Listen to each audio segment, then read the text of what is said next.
नमस्कार आपण मानक स्वागत करुच्ची मोर स्वास्थ्य भित्तिक चैनल अशोक हेल्थ टिप्स को। हेल्थ इज वेल्थ, स्वास्थ्य ही संपद। तेणु आज भिडियो आमे जानिबा केउ रोग पई आपण माने केउ डॉक्टर सह जोगाजोग करि परिबे, कारण सठिक रोग ही सठिक डाक्तर निरूपण करी चिकित्सा करिथांती। होप ए भिडियो को आपण शेष पर्यंत देखंतु, आपनकर मन रे थिबा डाउट निश्चित दूरी हो जिवो। चलंतु भिडियो स्टार्ट करिबा। आजिर यही व्यस्तबहुल जीवन शैली भितर मनीष तार खाइबा पीवा एवं शोइबार डिसऑर्डर हेतु विभिन्न रोगर शिकार होउछन्ति। तेणु सठिक डाक्तर पाखे पहुँची सठिक रोग निरूपण करी तार चिकित्सा कराइले आम मैंने सुस्थ जीवन यापन करें। प्रथम चलते आज आम जाना हेयर, आपणकर नेल एवं आपणकर स्किन डिपार्टमेंट। यदि आपणकर चुटीर जेको समस्या जेपरिक चुटी झड़वा, नखर जेको समस्या जेपरिक नख आपणकर कटिजा, नख बिंधा हवा, स्किन जेको प्रोब्लेम था आपण माने डर्माटोलॉजिस्ट सहित जोगाजोग करी चिकित्सा लाभ करें। देन एबे आमे जानिबा ईयर बा कान। जदि कान आमर ठीक नहीं ताला आम पई सब बेकार। तेणु कानर जेको समस्या, कान को कम शुभिबा, कान पाचिबा, कान टाणीबा, कान बिंधिबा, एपरी कानर जेकोसी समस्या आपन पारे थाउ आपण माने ऑडियोलॉजिस्ट सहित जोगाजोग करंतु। देन एबे आमे जानिबा दांत। दांत हेउची आम मुखर एक मुख्य अंग, कारण दांत ठीक नथिले आमे कोनसी जिंस को खाई परिबा नाही।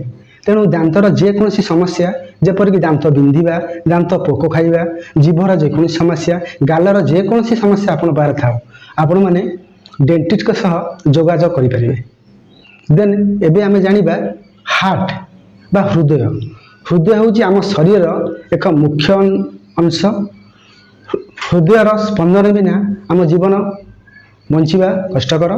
तेणु हृदयर जेकोसी समस्या जेपरिक आपणकर हार्ट ब्लॉकेजिंग, high cholesterol, heart pain, heart जेकोसी डिसऑर्डर थाउ आपण माने कार्डियोलॉजिस्ट सहित जोगाजोग करी चिकित्सा पाई परिबे।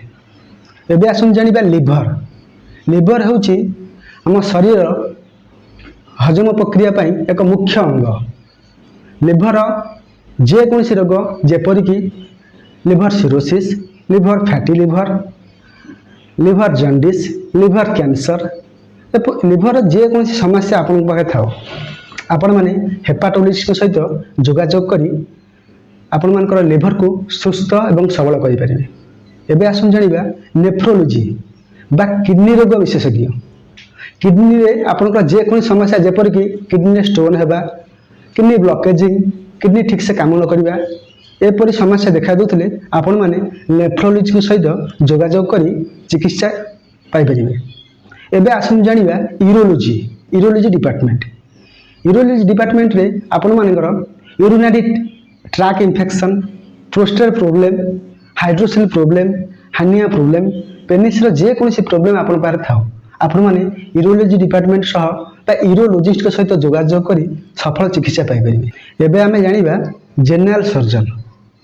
जदि आपनक शरीर रे स्टोन, आपनकर ट्यूमर, फिसुला, फिशेरी, आपनकर पाइल्स, एपरि जेकोसी समस्या थाउ आपण माने जनरल सर्जन सहित जोगाजोग करी सफल चिकित्सा पाई परिबे। एबे आसंतु जानिबा जनरल मेडिसिन। आपनकर जेकोसी साधारण रोग जेपरिक ज्वर, झाड़ा, ठंडा, मुंड बिंधा, डायरिया, सुगर, एपरि जेकोसी समस्या थाउ आपण माने जनरल मेडिसिन डिपार्टमेंट रे देखै परिबे एवं सफल चिकित्सा पाई परिबे। एबे आसंतु जानिबा शिशु रोग विशेषज्ञ बा पीडियाट्रिक डिपार्टमेंट। 1 ରୁ 15 वर्ष पर्यंत समस्त शिशुंकर जेकोसी प्रॉब्लम बा जेकोसी रोग देखा दे आपण माने पीडियाट्रिक डिपार्टमेंट बा पीडियाट्रिशियन सहित जोगाजोग करी चिकित्सा लाभ करि परिबे। स्त्री रोग विशेषज्ञ बा गायनिक डिपार्टमेंट। महिला मानकर जेकोसी समस्या जेपरिक PCOD, periods problems, ovarian problems, uterus problems, एपरिक महिला मानकर जेकोसी समस्या थिले गायनिक डिपार्टमेंट डॉक्टर सहित जोगाजोग करी चिकित्सा ପାଇପାରିବେ। ଏବେ ଜାଣିବା ଅର୍ଥୋପେଡିକ୍ସ। ଆପଣମାନଙ୍କର ହାଡ଼ର ଯେକୌଣସି ସମସ୍ୟା ଯେପରିକି ଅଣ୍ଟା ବିନ୍ଧିବା, ଆଣ୍ଠୁ ବିନ୍ଧିବା, ଗୋଇଠି ବିନ୍ଧିବା, ହାଡ଼ର ଏନି ପ୍ରୋବ୍ଲେମ୍ସ ଆପଣମାନେ ଅର୍ଥୋପେଡିକ୍ ଡିପାର୍ଟମେଣ୍ଟ ସହିତ ଯୋଗାଯୋଗ କରିପାରିବେ। କ୍ୟାନ୍ସର ବା କର୍କଟ।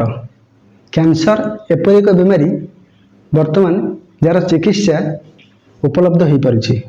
ଯଦି ୟାର୍ଲି ଷ୍ଟେଜରେ ଆପଣମାନଙ୍କର କ୍ୟାନ୍ସର ଡିଟେକ୍ଟ ହୋଇପାରିବ ତାହେଲେ କ୍ୟାନ୍ସର ରୋଗ କ୍ୟୁରେବୁଲ ମଧ୍ୟ ହୋଇପାରେ। ତେଣୁ କ୍ୟାନ୍ସର ରୋଗ ପାଇଁ ଆପଣମାନେ ଅଙ୍କୋଲୋଜିଷ୍ଟଙ୍କ ସହିତ ଯୋଗାଯୋଗ କରି ଟ୍ରିଟମେଣ୍ଟ ପାଇପାରିବେ। ଗ୍ୟାସ୍ ପ୍ରୋବ୍ଲେମ୍ ହେଉଛି ବର୍ତ୍ତମାନ ଆମ ସମସ୍ତଙ୍କର ଏକ ମୁଖ୍ୟ ପ୍ରୋବ୍ଲେମ୍। ତେଣୁ ଗ୍ୟାସ୍ ସମ୍ବନ୍ଧୀୟ ଯେକୌଣସି ପ୍ରୋବ୍ଲେମ୍ ଯେପରିକି digestive systems, stomach problems, gas problems, ଏପରିକି ଯେକୌଣସି ପ୍ରୋବ୍ଲେମ୍ ଥାଉ, ପେଟର ଯେକୌଣସି ପ୍ରୋବ୍ଲେମ୍ ଥାଉ, ଆପଣମାନେ ଗ୍ୟାଷ୍ଟ୍ରୋଏଣ୍ଟରୋଲୋଜିଙ୍କ ସହିତ ଯୋଗାଯୋଗ କରନ୍ତୁ। ଏହିପରି ବହୁତ ଡିପାର୍ଟମେଣ୍ଟ ଅଛି।